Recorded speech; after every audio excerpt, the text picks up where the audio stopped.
Bueno, jóvenes, buenos días. ¿Qué tal? Buenos días con todos. Espero que se encuentren muy bien, de verdad. Eh, entonces, siempre les doy las mismas indicaciones, creo que ya se lo saben de memoria. Así que vamos a aprovechar el tiempo y vamos a comenzar nuestra clase del día de hoy.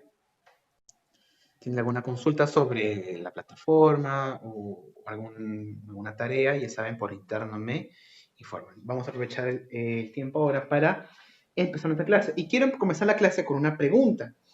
Eh, Normalmente estas dinámicas yo les hacía siempre presencialmente, pero vamos a tratar de, de acomodarlas, ¿no? Para que todo salga bien ahora en el momento virtual. Eh, Cada uno se va a tratar de hacer esta pregunta, ¿de acuerdo? Como yo siempre les digo, ¿no? Para que reflexione. A ver quién, si es que alguien, o bueno, si es que alguien participa y me dice la respuesta, eh, puede activar el micrófono. Ya sabe que al final tiene un momento para participar, ¿no? Pero si es que pueden responder esta pregunta, eh, activan el micrófono y me responden, ¿no? Ordenadamente. Si es que alguien quiere participar. Entonces, la pregunta que les quiero hacer para comenzar esta clase es la siguiente. Ya, la pregunta que les quiero hacer en esta clase es la siguiente. El ser humano, ¿no? Como todos sabemos, es un animal, ¿no? Todos los seres humanos somos animales. Pertenecemos al reino animal, ¿de acuerdo? Eso no es una sorpresa para nadie, ¿no? Eh, Somos animales mamíferos, somos primates, ¿verdad? Perfecto. Ahora, el ser humano como es un animal, en nuestro estado primitivo, antes de formar lo que se llama sociedad, hace miles de años, cuando el ser humano recién empezaba a aparecer en África, cuando vivía en cuevas, cazaba y recolectaba y hacía pintura rupestre, ¿no? Cuando comía las raíces del piso, ¿verdad? Hace 1 millón de años, ¿no? Te pregunto yo, en ese momento, y también se puede trasladar ahora, porque hace 1 millón de años el ser humano no ha cambiado mucho, ¿no? Eh, Apareció el Homo sapiens, ¿no? Y prácticamente somos la misma especie, ¿no? Pero yo te pregunto, el ser humano, ahora y antes, ¿no? El ser humano, como es un animal, tú sabes que hay animales que se dividen en vegetarianos, en carnívoros, en depredadores, en presas, ¿no? Te pregunto yo, el ser humano, biológicamente, en su estado más natural, en su estado salvaje, ¿el ser humano habrá sido depredador o presa? ¿Quién puede responder esa pregunta? ¿O qué es el ser humano? ¿Depredador o presa? Todos los animales, tú ves en las documentales, ¿no? De National Geographic. ¿Cómo? O sea, primero fue presa y luego pasó depredador. Ya. Otro,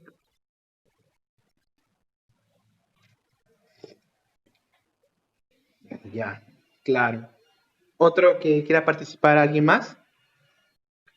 Acá tenemos a alguien que dice que es presa y luego pasó depredador. A veces cuando yo hacía esta pregunta en los salones, preguntaba, hace la mano quiénes creen que es presa y quién es depredador. Porque, por ejemplo, ¿no? Cualquier animal, ¿no? El águila es un depredador, ¿no? La liebre es una presa, ¿no? Ya, y si el ser humano es un animal, porque somos animales, ¿qué somos, no? Esa es la gran pregunta. Claro, claro. ¿Presa por qué? Porque, por ejemplo, podemos decir que es presa, porque cuando vivían, pues, o vivíamos en la prehistoria, ¿no? Había muchos depredadores que nos acechaban, ¿no? Como los dientes de sable, como los leones en África, ¿no? El ser humano tenía que sobrevivir a todo eso. Pero hay animales que también son depredadores y también tienen depredadores. Entonces, es, es una buena acotación. ¿Nadie más quiere participar en esta pregunta? Ya, entonces, ¿qué cosas son? El ser humano, biológicamente, te puede chocar un poco. El ser humano, biológicamente, está adaptado eh, para ser depredador. ¿Por qué? El águila es un depredador, ¿de acuerdo? Eh, ¿Cuál es su herramienta para cazar del águila?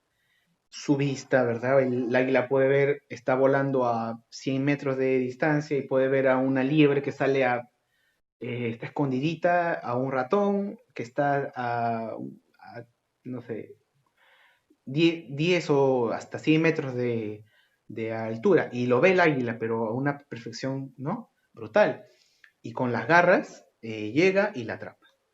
El, el, este, el jaguar, no, el guepardo en África es un depredador. Está adaptado tiene el cuerpo pues para ser más veloz, para atacar en emboscada y tiene una cola que le permite tener un balance, ¿verdad? Está corriendo, es como una moto, ¿no? Va así y le hace un balance. Está adaptado, su cuerpo está adaptado para eso, o lo que se conoce como diseñado. Algunos dicen está diseñado para cazar, está diseñado para atacar así. Pero biológicamente está adaptado para eso, ¿no? Porque si no hace eso, se muere, ¿verdad? Y el ser humano tiene un arma mortal para cazar. Esa arma mortal para cazar no son las garras, no son los ojos, la velocidad. Entonces, para ayudarte a entender este ejercicio, te voy a poner otro ejemplo mental, ¿de acuerdo? Imagínate que tú estás cualquiera, ¿no? Desnudo frente a un espejo en tu cuarto, nadie te ve. Y a tu costado, imagínate que aparece un tigre de dientes de sable, ¿no? Enorme, de 2 metros, con unas garras increíbles, con unos colmillos así. Te pregunto yo, ¿cuál de los dos se ve más atemorizante? El tigre de dientes de sable, ¿verdad? Es un animal que está diseñado, como dicen, no está adaptado para cazar, para matar. En cambio, el ser humano es un primate pequeñito, flaquito, que no resiste mucho ni el calor ni el frío, se enferma rápido. Entonces, ¿qué cosa es? Es un depredador, sigue siendo un depredador. ¿Por qué? Porque el ser humano tiene un arma para cazar muy poderosa. Es el cerebro, ¿cierto? El cerebro es un arma para cazar. ¿Por qué? Porque el cerebro a los primeros humanos le dio la habilidad para compensar todas las otras armas de los depredadores. El ser humano las compensa. ¿Cómo? Fabricándolo, como dijo el compañero, ¿verdad? Como dijo Gianfranco, para fabricar herramientas. El ser humano tiene el cerebro. Con esa arma fabrica un montón de cosas, con las cuales vence y compensa a todos los demás depredadores. No tienes la garra ni el físico del tigre o del mamut. No hay problema. Con tu cerebro fabricas una lanza y con eso a 1 metro de distancia, por más rápido que corra el guepardo o el tigre, tú a 1 metro, si le das con puntería, ya está muerto. Ese primate tan flaquito que es el ser humano vence a tremenda bestia con el arma mortal que tenemos que es el cerebro. Entonces, biológicamente, el ser humano es un depredador, porque en su estado salvaje, en su estado primitivo, el ser humano empezó a cazar, ¿de acuerdo? Y esa arma nos compensa, es como, así como el águila tiene su visión, como el leopardo tiene su habilidad para correr, como el tiburón tiene, pues, puede detectar la sangre a kilómetros, el ser humano, ¿qué tiene? El cerebro, para fabricar herramientas. Y vuelvo al ejemplo del espejo, el primate contra el tigre de dientes de sable. Te pregunto yo, ¿cuál de las dos bestias, cuál de los dos animales dominó y llegó a ser el rey del mundo? Dominar sobre las demás especies. El ser humano. El ser humano, para bien o para mal, ¿no? Más para mal que para bien, Domina el mundo, ese pequeño primate, porque tiene la habilidad de fabricar herramientas, la habilidad de superar a cualquier otro depredador. Y ese pequeño animalito, fabricando herramientas, conquistó el mundo y se convirtió en la especie más importante de todo el planeta Tierra, para bien o para mal, como te digo. El más grande depredador que ha tenido esta especie. Imagínate, ¿no? Ni el tiranosaurio, ni el diente de sable, esas tantas bestias que han habido en la historia de la Tierra, han sido tan depredadores como el ser humano. Ese pequeño simio, ¿no? Y ahora, hubo un periodo en la historia donde esta habilidad se llevó a su máxima expresión, que ya lo hemos visto las semanas pasadas. ¿No? Una época en la cual el ser humano inventaba un montón de cosas en base a lo que se estaba descubriendo. Este periodo es el que se conoce como la Revolución Industrial. El ser humano despegó toda su habilidad inventiva, inventó máquinas, medios de comunicación y un montón de cosas que ya les hemos visto. Ese pequeño animalito descubrió muchas de las herramientas y la tecnología con la cual nos ayudan a reforzar el dominio sobre el mundo, ¿de acuerdo? Y ahora, imagínate que ese ser humano, ese simio, que somos nosotros, esos primates que somos nosotros, ¿no? Como te digo, ¿no? Dominamos el mundo. Y es más irónico aún que en una pequeña isla muy pobre, muy pobre, que no tiene, que no tenía ni grandes recursos, que no tenía grandes reservas naturales, no, crecía, no era territorio muy fértil, ¿no? Una isla muy fría, muy nostálgica, donde las costas también son acantilados, ¿no? Una zona no es muy apreciada para vivir. En esa pequeña isla seca, fría, ese pequeño animalito que yo te estoy contando que es el ser humano, al desplegar toda su habilidad inventiva, esa isla, ese ser humano en esa isla, se convirtió en el imperio más grande de toda la historia. Y se convirtió en el más grande depredador de toda la historia también. ¿A qué me refiero? Esa pequeña isla era Gran Bretaña o Inglaterra. Y en esa pequeña isla surgió ¿qué cosa? La revolución industrial. Para el año 1800, para la segunda mitad del siglo XIX, esa pequeña isla creció de una manera tan descomunal que se convirtió en el imperio más grande de toda la historia. Ningún otro imperio en la historia se convirtió o fue tan grande ni tan importante como el imperio británico, el imperio inglés. Ese pequeño primate en esa pequeña isla dominó grandes regiones del mundo. ¿Todo por qué? Por el cerebro, por la habilidad. Por eso que te digo que el cerebro es un arma, para bien o para mal. ¿De acuerdo? Entonces, te pregunto yo, si en esa pequeña isla inventaron un montón de cosas, como el mosquete, como el cañón, como el ferrocarril, como tantas cosas más, te pregunto yo, ¿se quedarán encerrados en su isla? Si en esa pequeña isla hay frío, no hay muchas cosas. Y tú empiezas en esa isla, empiezan a hacer fábricas, a hacer máquinas a vapor, a carbón, máquinas que funcionan a petróleo, a gasolina, porque ya lo hemos visto en la revolución industrial. Si en esa pequeña isla no hay nada, hay frío, hay montañas, hay acantilados. ¿Qué hicieron los ingleses? ¿Se quedaron encerrados en su isla? ¿Cómo? Claro. Y eso súmale otra cosa.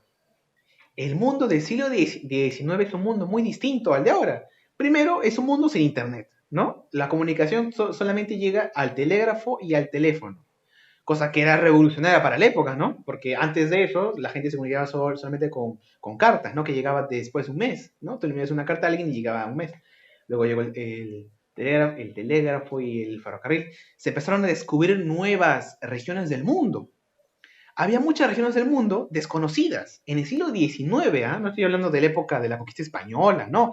En el siglo XIX, en los años 1800.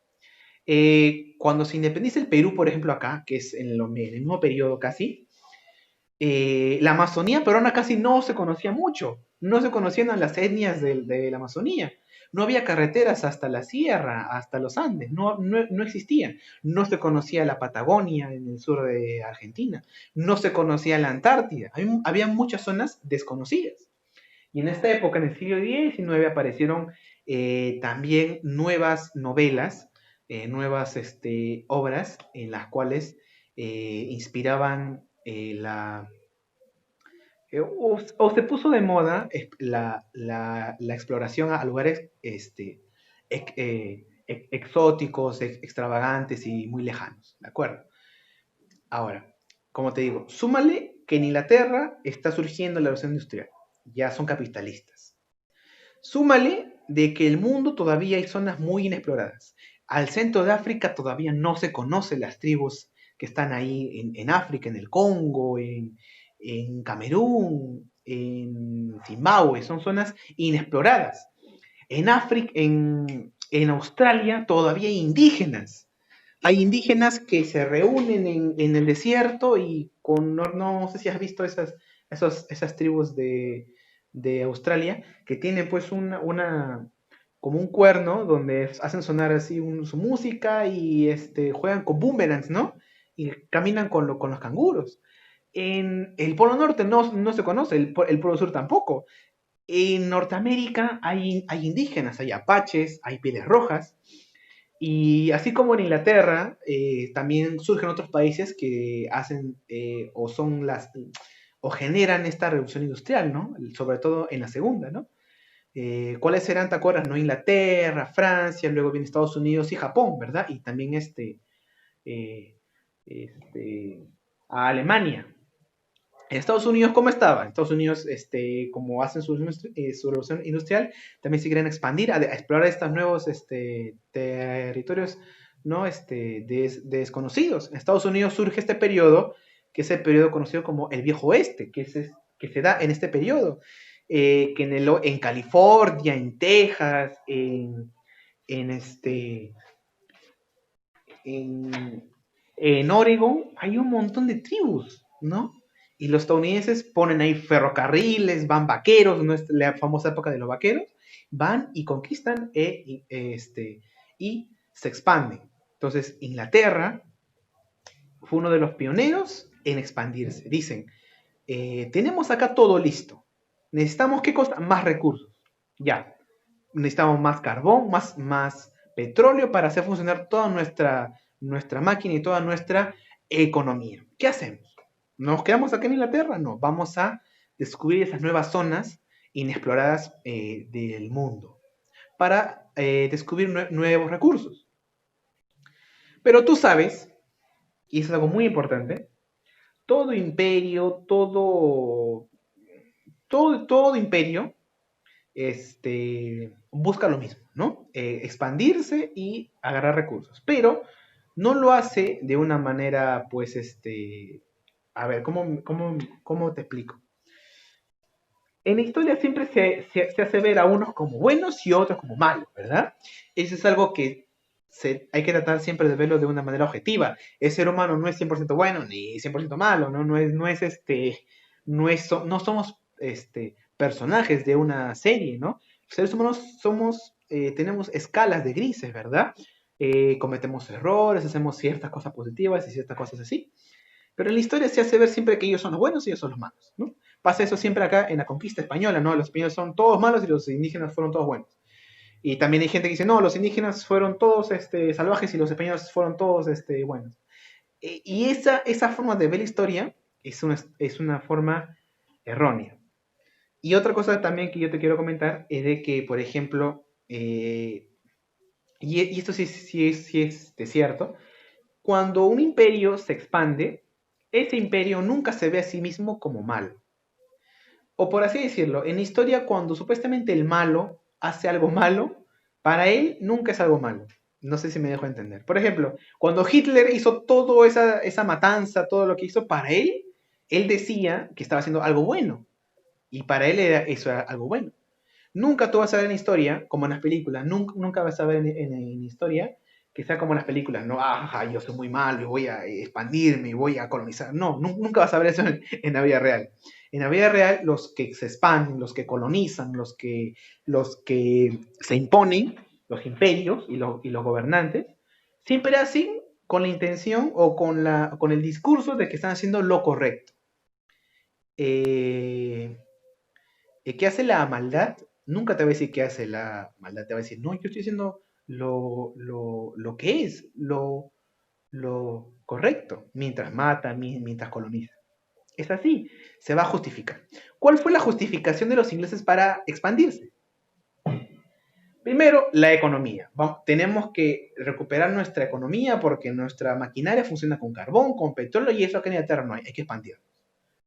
Políticas, hay que organizar el mundo, hay muchas zonas del mundo que están en conflicto. Nosotros que tenemos poder económico vamos a ir a organizar esos estados, ¿no? Luego, ¿qué es Estados Unidos? Pues no, cuando hay problemas en otros países como Siria, como en esas partes del mundo, Estados Unidos, ¿qué hace? No, hay que poner un gobierno democrático, ¿no? Y van y lo invaden, ¿no? Ideológicas. Y esta fue la razón por la cual más o bueno, funcionó como justificación para que los imperios, como Inglaterra, se expandan. ¿Por qué? Como te digo, el mundo aún está inexplorado. Inglaterra dijo, esa gente que vive en las tribus, como los apaches o como los arawaks, ¿no? En Norteamérica, o los indígenas de Australia, de Nueva Zelanda, ¿no? Este, claro, los cherokees, los apalaches, ¿verdad? Los arawaks, los inuits también, esas tribus de Norteamérica, los indígenas de Australia, ¿verdad? Los indígenas de África. Para esa época dijeron, ¿no? O el discurso político, ¿cuál era? El discurso ideológico, ¿cuál era? Esa gente es inferior al europeo. El europeo es el humano más desarrollado. Recuerda que en esta época te expliqué que surgió la teoría de Darwin, ¿no? De la evolución. Pero en esta época, como no se entiende mucho esa teoría, se usa ese descubrimiento y lo malinterpretan y le dan otro sentido. Le dan el sentido de que, ya, entonces, como Darwin dijo de que hay especies que el más apto siempre es el que sobrevive y el que se sobrepone, eso esa idea de Darwin lo aplicaron a la política en esta época y dijeron, entonces el hombre blanco, el hombre europeo, es el hombre más desarrollado. ¿Por qué? Porque mira, el hombre blanco es el que se ha expandido más y tiene más poder en el mundo. Y también el hombre blanco es el que ha desarrollado filosofía, ha desarrollado tecnología. Entonces el hombre blanco es el hombre más evolucionado. En esa época pensaban eso, ¿ah? Entonces los australianos, los indígenas, los africanos son especies humanas, según en esa época decían, menos evolucionadas. Ahí empezó todo el problema y nació lo que tristemente se conoce como el imperialismo.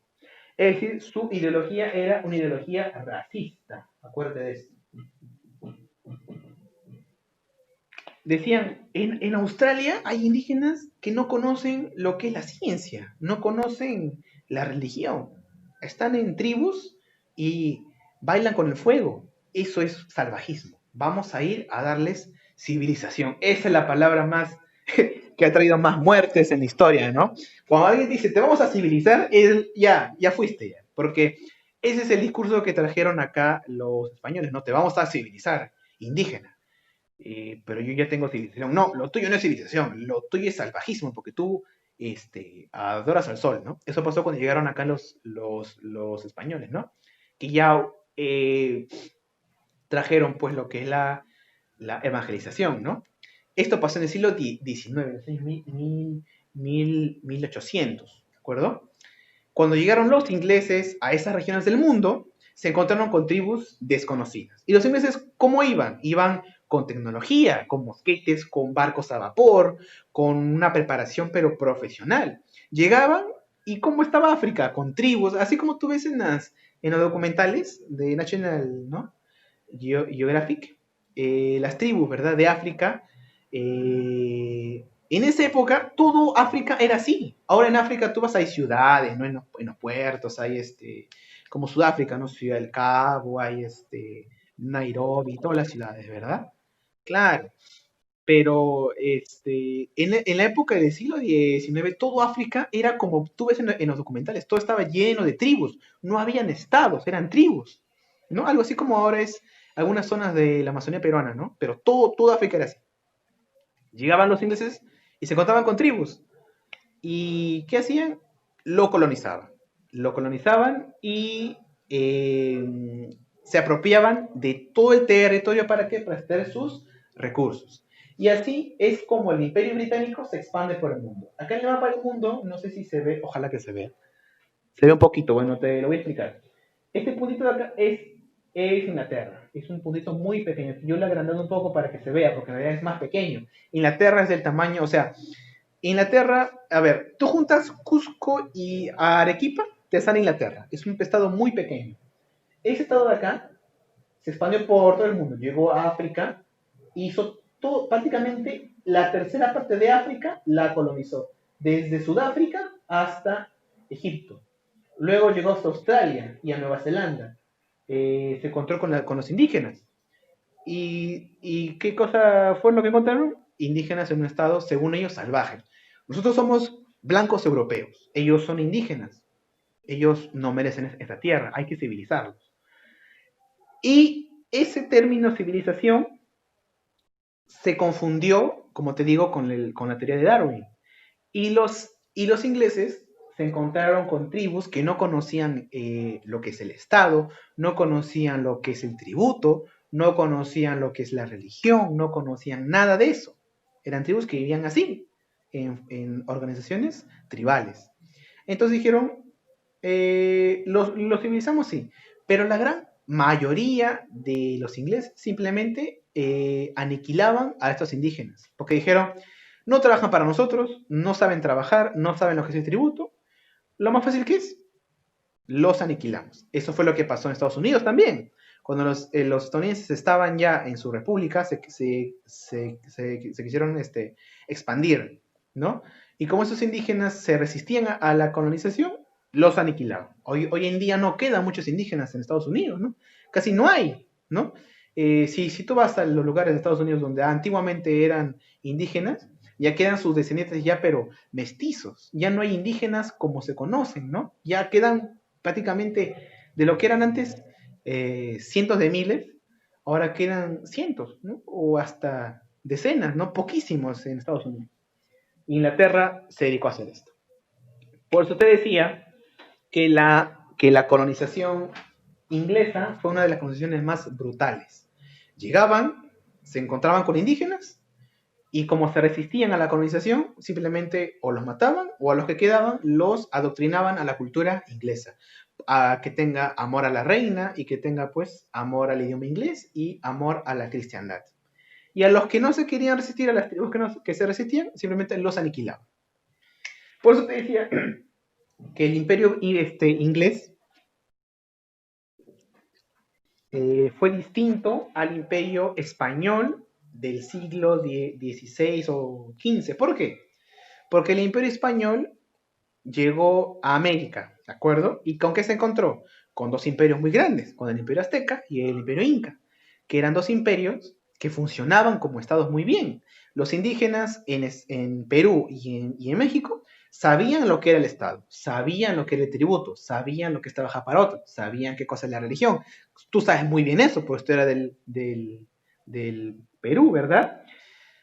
Y para ellos simplemente fue más fácil adoctrinarlos a su cultura porque ellos ya tienen una cultura, ya tienen una civilización. Así que simplemente bueno, utilizaron ese sistema y lo mantuvieron, ¿verdad? Los españoles, ¿verdad?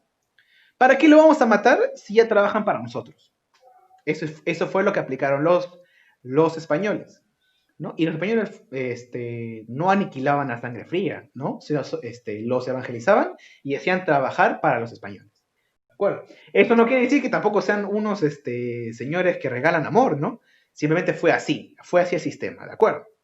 En cambio, los ingleses no se encontraron con imperios, se encontraron con tribus, como ya te he explicado, ¿no? Que no conocían nada de esos conceptos y en muchos casos se resistían a la colonización. Por lo tanto, decidieron, ¿qué cosa? Aniquilarlos. Y eso súmale que ya se conoce esa teoría. Ellos lo malinterpretaron la teoría de Darwin y dijeron, ellos son razas inferiores.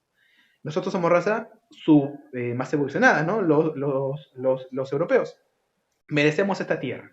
Por eso que a Australia, a Nueva Zelanda, aniquilaron a los indígenas e introdujeron a población inglesa, ¿verdad? Por eso que en Australia tú vas actualmente, no quedan muchos indígenas australianos, no quedan esos que tiran boomerangs, no quedan los que hacen sus rituales, ya no quedan. En Australia, la población es descendiente de los ingleses. Son gente de tez europea que habla inglés, ¿verdad? Ya no hay muchos indígenas. En Nueva Zelanda también. Cuando jugó Perú con Nueva Zelanda, no sé si te lo recordarás, ¿cuántos indígenas habían en el equipo de Nueva Zelanda? ¿Cuántos indígenas quedaban? Casi ninguno, todos eran de ascendencia europea, ¿cierto? Porque los ingleses aniquilaron a los indígenas ahí. Entonces, el imperio más grande de este periodo, ¿cuál fue? Inglaterra.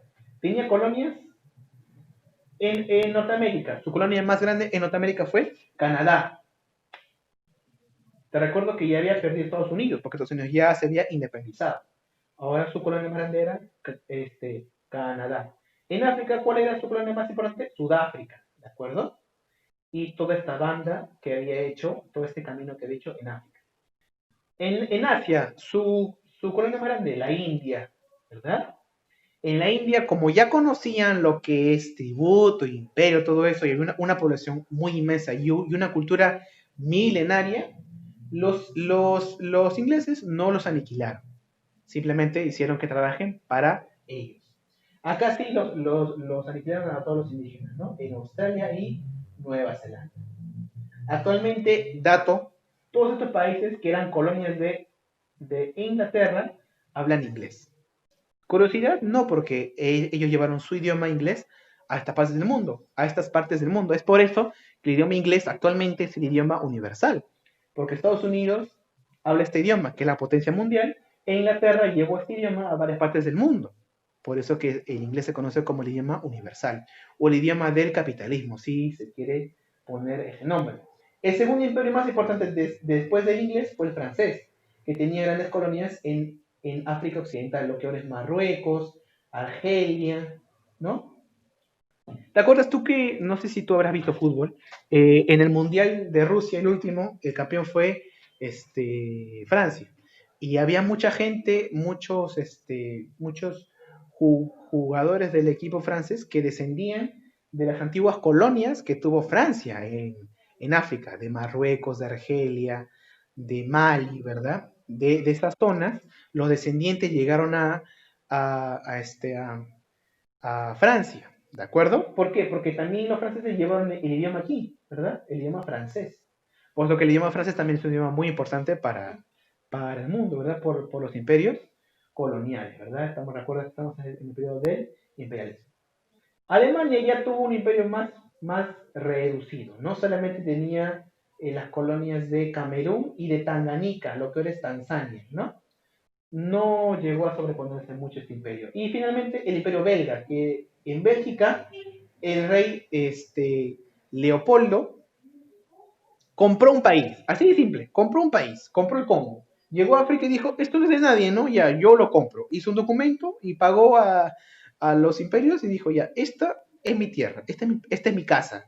¿Cuál es el tamaño de su casa? Todo Congo. Y se convirtió en el Congo belga. Pero dijo, como herencia yo voy a dejar este territorio que es mi casa, lo voy a dejar ¿cómo se llama? A Bélgica. Y como forma de justificar su poder ahí, dijo, no, ya, cuando yo me muera, se va a quedar esto para Bélgica y ustedes lo van a civilizar a los africanos. Pero lo que se supo luego fue de que los belgas fueron prácticamente unos salvajes con los africanos, con los congoleños. Los aniquilaban de una manera terrible. Los esclavizaban, los maltrataban. Eso sí fue un genocidio, ¿verdad? Puesto que hasta ahora se conoce a Leopoldo como una persona que trajo destrucción, ¿no? Al Congo. En resumen, este periodo es uno de los periodos más nefastos de la historia. ¿Por qué? Porque con el racismo, los europeos tuvieron como carta libre para expandirse por estas regiones desconocidas, ¿no? llevaron su cultura, ¿no?, a estas partes del mundo y se repartieron, prácticamente se repartieron el mundo. En la conferencia de Berlín de 1881, los europeos, las potencias europeas, Inglaterra, Francia, Alemania, se dividieron África. África, tú sabrás, o te habrás dado cuenta que fue con el más, más o que fue víctima de la colonización, ¿verdad? Y se lo repartieron como si fuera un pastel, ¿no? Ya, este para Francia, este es para Inglaterra, este es para mí, este es para ti. Así, como si fuera una torta. Y es un periodo, como te digo, nefasto para la historia y ideológicamente, ¿no? Eh, para finalizar, lo que yo te puedo decir es que el imperialismo es la siguiente fase o la fase ya evolucionada, entre comillas, del capitalismo. El capitalismo creció tanto y se expandió tanto que se convirtió en imperialismo. Y esto va a traer como consecuencia, ¿qué cosa? La lucha entre las potencias, que va a traer como consecuencia más importante al final, lo que se llama como la Primera Guerra Mundial, que va a ser la lucha de las potencias por nuevas colonias. Antes de que se corte, jóvenes, ¿alguna pregunta?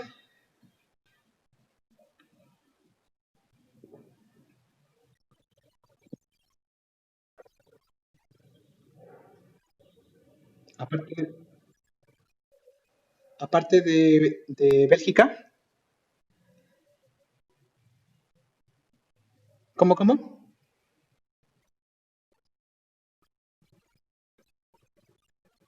Ah, tú hablas en Sudamérica.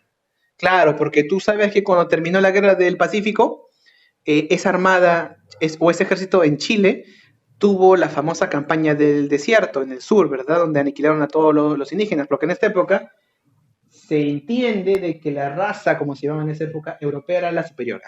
Entonces, los países atrasados en esa época creían de que no eran atrasados porque no tenían tecnología, sino que eran atrasados porque tenían a poblaciones indígenas. Por eso que los chilenos fueron a terminar a los araucanos, a los mapuches. Eso pasó también en Argentina. Los argentinos terminaron en la Patagonia con con los, con los fueguinos, con los que estaban en la Tierra de Fuego, ¿verdad? En Norteamérica también, Estados Unidos terminó con los indígenas. También pasó eso en Uruguay. Los uruguayos terminaron con los charrúas, con con los guaraníes, con los tupi guaraníes, ¿verdad? ¿Por qué? Porque se tenía esta idea racista, que la raza blanca es la que debe civilizar el mundo y las razas inferiores, como los indígenas, deben morir. Chile lo hizo, Argentina lo hizo, Uruguay lo hizo, Estados Unidos lo hizo, Canadá lo hizo, Inglaterra lo hizo en otras partes del mundo, ¿no? Como Australia y Nueva Zelanda. Por eso que ya no quedan muchos charrúas, no quedan muchos tupi-guaraníes en Argentina, ni en Uruguay, ni en Chile. En el Perú felizmente no llegó esa idea. O sí, siempre había muchos racistas que decían que en el Perú se deben exterminar, pero acá en el Perú fue distinto, porque nuestra cultura surgió a partir de esa civilización. En cambio, en Chile y en Argentina, el país y la cultura la fundaron los criollos, por eso que trajeron a muchos italianos, a muchos a alemanes, a Argentina, a Uruguay, a Chile. En el Perú no muchos llegaron, llegaron pocos. Felizmente que no se exterminó con todo esto porque hubiera sido un gran crimen para la humanidad. Pero muy buena pregunta. Uy, se corta justo.